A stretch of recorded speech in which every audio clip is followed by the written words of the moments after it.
Never. Yes. Oh, yeah, that's a fresh, new live broadcast. This is the closing plenary of the MIT Legal Hackathon, second day. And we were just um, in the midst of report outs. Like a champ, of course, this new system, I was, of course, not recording rather than reporting. But so far, we have heard from Mark Lazar, who reminds us that his session is tomorrow, 10 a.m. and 11 a.m., 2 sessions Eastern time. And that's conjointly with a great group he's got together in London on notice and data control. And Levon will be having a session MIT Legal Hackathon, second right? day. And we were just pardon me for the background in the midst of report outs. Sorry, there we go. And then let's see, I may be blanking on one here. And so, Andy, you held a session as well today, and Deza, you were talking about me, didn't complete. I apologize. And so, Levon, I thought that you had done a report out of a session. You're going to do a session. Stay tuned. Watch Edge, and we've done a promo. And Andy Perlman conducted a very successful session today on your cool innovation idea and challenge. That's it. It's triple playing. You may want to mute yourself, Deza. Yep.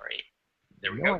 And then, okay, sorry about that. I guess my thanks to everybody echoes many times. Andy, if you could please let us know, report.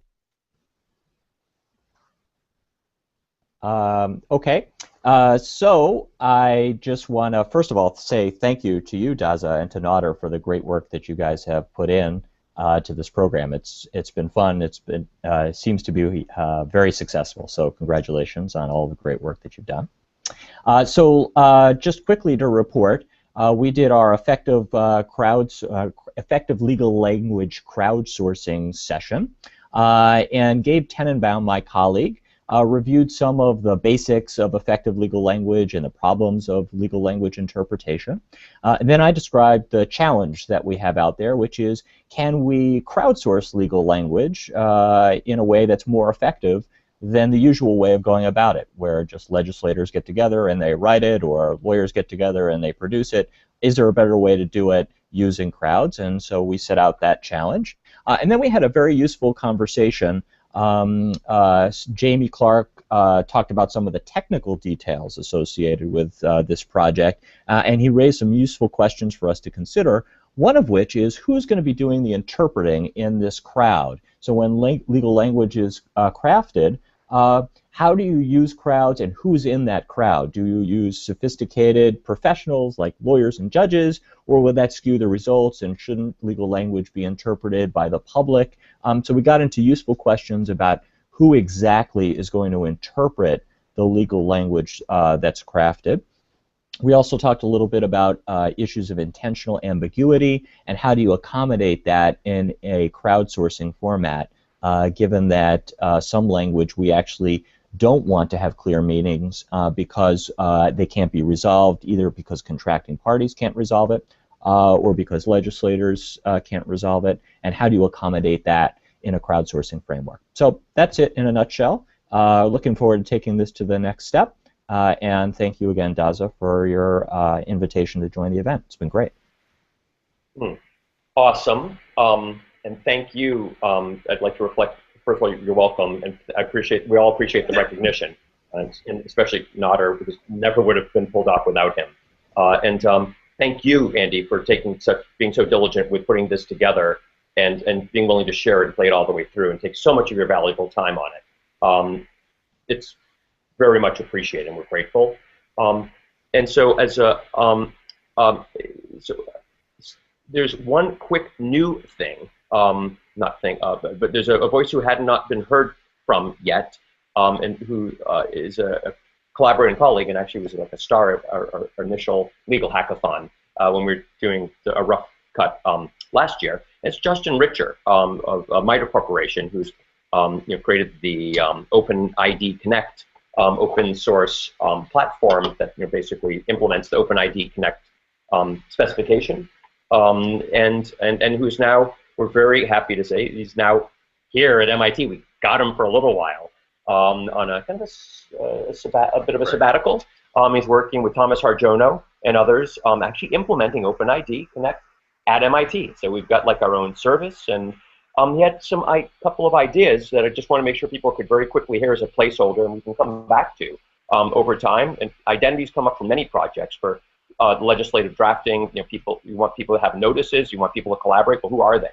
And it's a real issue with privacy and security and capabilities. And then with respect to Andy Perlman's idea and crowd testing, you know, the effectiveness and clarity of legal language. Just very quickly, just as part of the state of the art, there's a great MITRE project on policy, relating to policy and its clarity and effectiveness in gamification. In this case, as opposed to crowdsourcing, that maybe you could just mention so that you can be aware of it and then follow up as desired. But the main thing is, I just want to say, I'm tickled pink that Justin Rich is here and you're wearing a MIT jersey for at least a little while. And if you'd be willing to introduce yourself and just say what is this OpenID Connect thing, and Sure. something about your policy project would be great. Sure. Right. Hi everybody. I will preface this by saying that I have absolutely nothing prepared. So I'm going to be kind of all over the map here, and I'll be quick apparently. My name's Justin Ritter. I'm a principal technologist at the MITRE Corporation, and I'm on loan here, as Daza mentioned, to MIT for the summer. And one of the things I've been working on for the last number of years is standards around particularly internet security and identity systems. OAuth 2 and OpenID Connect have been deeply involved with those standards bodies. They're building all of that stuff along with Jose and some of the other components that are built alongside of all of that. I'm also the lead implementer of a reference implementation for OpenID Connect and OAuth 2 called MITRE ID Connect, which was started at MITRE and donated last year by MITRE to the MIT Kerberos and Internet Trust Consortium, or KIT, where it's housed today, and that's one of the reasons I'm over here at MIT for the summer, is to continue working on that for a bit. And so I've been doing a lot of work pushing the technology side of things, kind of making it possible to do federation and interconnection in different ways. And as Daza mentioned, I've also been involved with some policy-related stuff. One of these is a project that Daza and I are currently working together about trust frameworks in a dynamic environment instead of a sort of static list of rules of all of the parties and interconnections and everything. Instead, have more of a framework, a modular framework where things get plugged in and interconnected together depending on the situation. It's really early research, but we're basically just trying to figure out what that would even look like, how that would all come together. Can you say the name of it? Dynamic Trust Frameworks? Yeah. Okay. Just the coolest name. Oh, when's the coolest name? I think it's proof I shouldn't be allowed to name things. So there's another project I'll mention very briefly. It's a current research project at MITRE called Policy Lab, coming out of our research program. I was involved with it for a little bit as a game designer. It's one of many hats that I wear. And this is a very interesting research project that I think dovetails with some of the ideas that I heard brought up just in the last few minutes. And that is effectively, you take and build a serious game that elicits responses to proposed policy changes from the players and allows them to enact them in a simulacrum environment, not a simulation environment, but a simulacrum environment enabled by a tabletop board game that lets people say, oh, this is what I think would actually happen if this policy were to go through, or not even what I think would happen, this is something that could happen. And it gives constructs for people to tie in the risks, rewards, costs, and benefits, and all of that kind of stuff in a very sort of streamlined and simplified fashion. So in a nutshell, that's the kind of stuff I've been involved in. And as Daza mentioned, there is an OpenID Connect and OAuth 2 server here at MIT that we're actually looking to use as the basis for a whole ton of different campus-wide APIs. There's a big push to API enable the entire university here with a lot of stuff starting in the IT group, IS&T here at MIT. And so I'm involved with that effort as well. And Yeah, that's perfect. Okay. That was great. So to the extent that people have questions or your projects would benefit from a concept of identity is one thing. We have a service running here that we are playing with a bit. You know, we're not like a service provider here, but we do.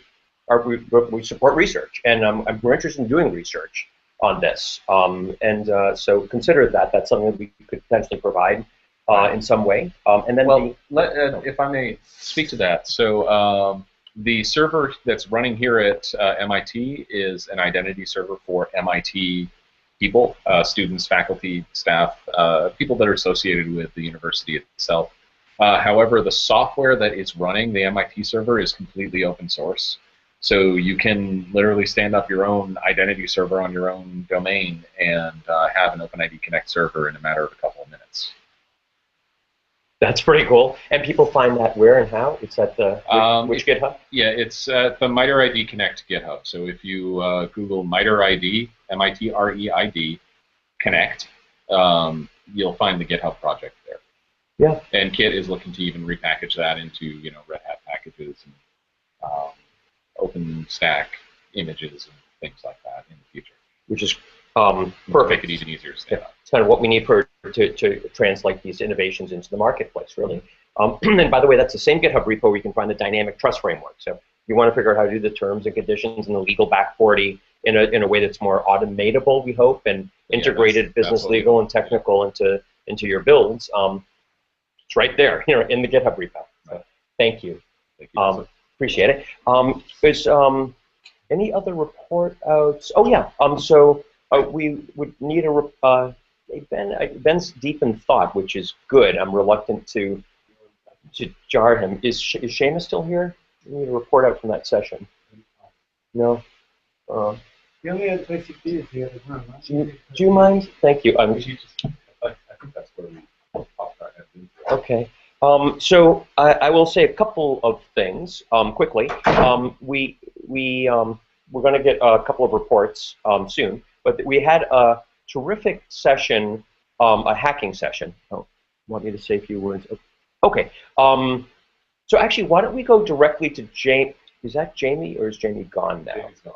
Okay. He signed off Apologies. when I was talking. Needs to be after Andy if it's going to happen. Spared with apologies. Oh, he's out of time. Okay, darn it. Okay, so maybe we can get Jamie to say a few remarks later. We should have had him say them first. Okay, so I'll add that to the to-do list. So I'll provide a quick wrap. The keynote session included a challenge to build out what Ben Kalos and Supervisor Farrell called a Democracy 2.0 platform.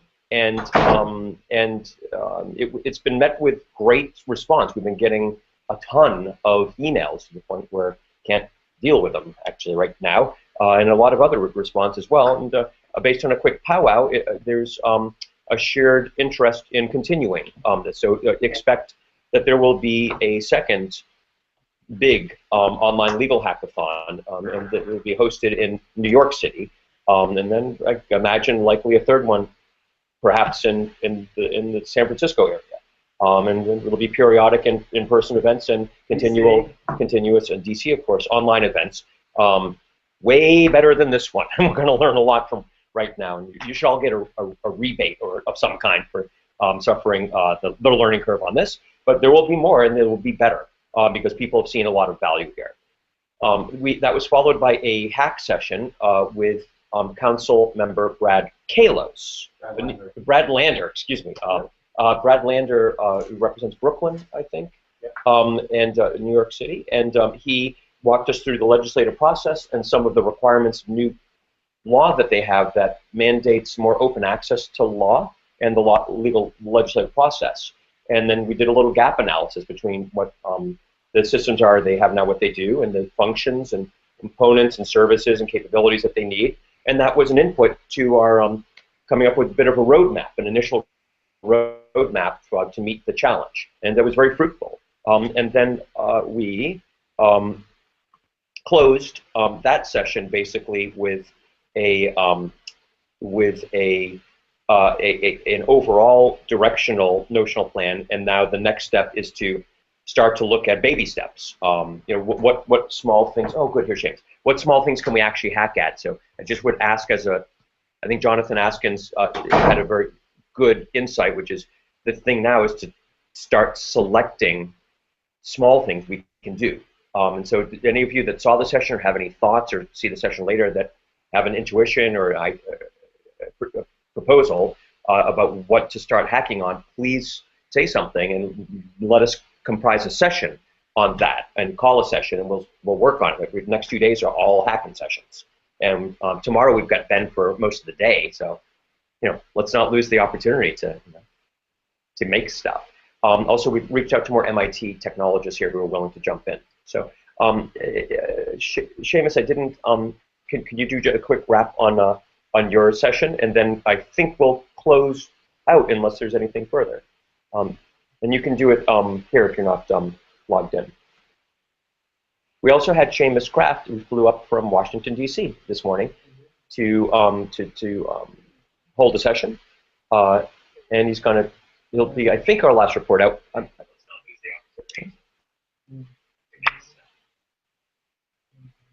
Okay. I'm just going to bring my laptop over to him. Okay. Great. Awesome. Hey guys, Seamus here from the Open Gov Foundation. We had a great session talking about decoding laws, so changing paper-based, inaccessible, and frankly useless laws and legal information into open data sets with really beautiful, useful user interfaces on top. That's the state-decoded software package that is all running, and all that data is accessible, and all the decoded instances across America are accessible through americadecoded.org. But we really talked through, we're doing this in practice, and a lot of the discussion that's centered around how do we tear this system down and build it back up the right way. We're doing that 1 by 1, 2 by 2, 3 by 3, and some of the things that we've heard today and that I've learned and that I'm going to take back are going to, I think, enable us to go faster, but really contribute back to this community that is focused on recreating open law and open legislation and the tools to create that information, meeting the challenge set by Supervisor Farrell and Councilmember Kalos. I think it is the right one, and we're really looking forward to meeting that challenge and coming back next year with a democracy platform for America. And schema. So we identified that one of the next key things is going to be a schema. Mm-hmm. And just before I let you off the hook, can I just ask? You guys have a schema for state decoded, or you have a data model, sort of, sure. And just that's going to be a major push. And I can't think of anyone that's looking at the issue clearer or from a better perspective than you for the challenge. Like, is schema going to be a priority, and what can we expect in the future? So some work on it. Oh, absolutely. The end product of all this work is a schema.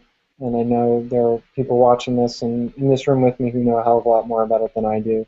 But the order of the day, or what's guiding our work, is as simple, as elegant, and as straightforward, no bells and whistles as possible.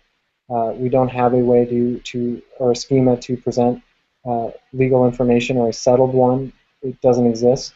There are some good ones that are out there for specific use cases.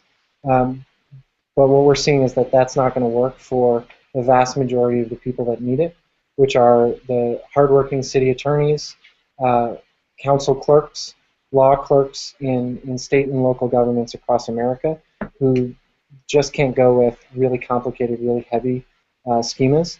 And so we're starting with the absolute bare bones. And right now, with some of the Free Law 5 folks we're working with, particularly Tom Neal from Sunlight, and Dave Zvenich down on the DC City Council, is running existing code and existing legislation through the handful of schemas that are out there to see where they break, where they don't work. And you can expect a report back from us over the next week and a half on our first discoveries there, with real live legislation run through real existing schemas. So at least we have a baseline that can inform our discussions going forward. Because at this point, I guess it's sort of all academic. Thank you, Daza. Yeah, thank you. Really great stuff. We have 4 bills, by the way, from San Francisco as an input for our Hacking Tomorrow. So we're going to do a little bit of what Seamus just mentioned as input to some of, at least one of the sessions tomorrow.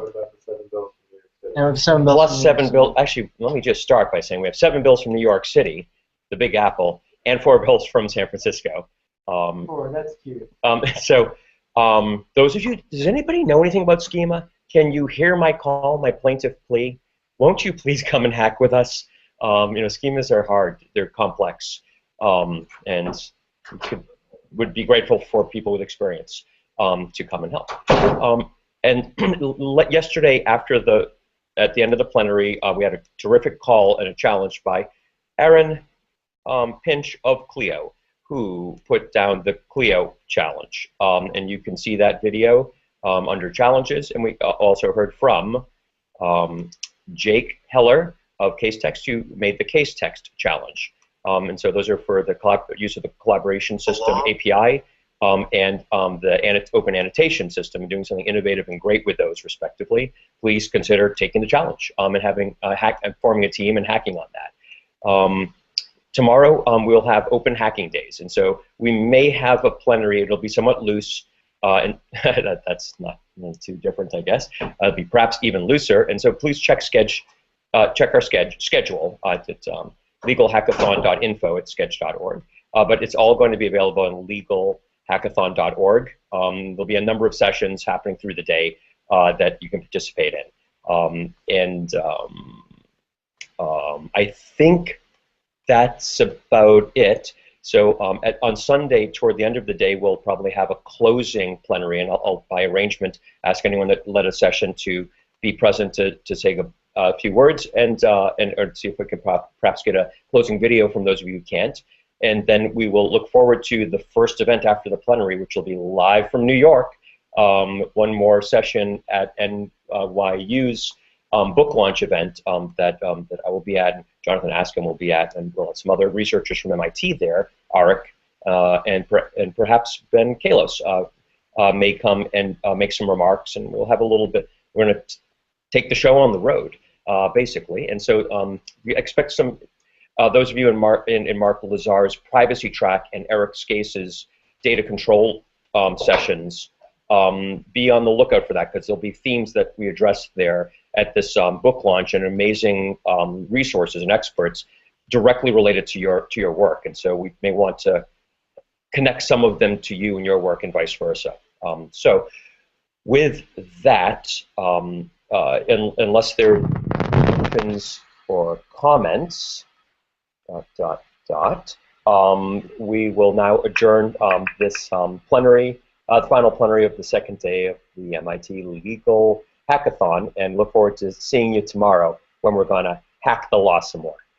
But thanks again, everybody. Bye now.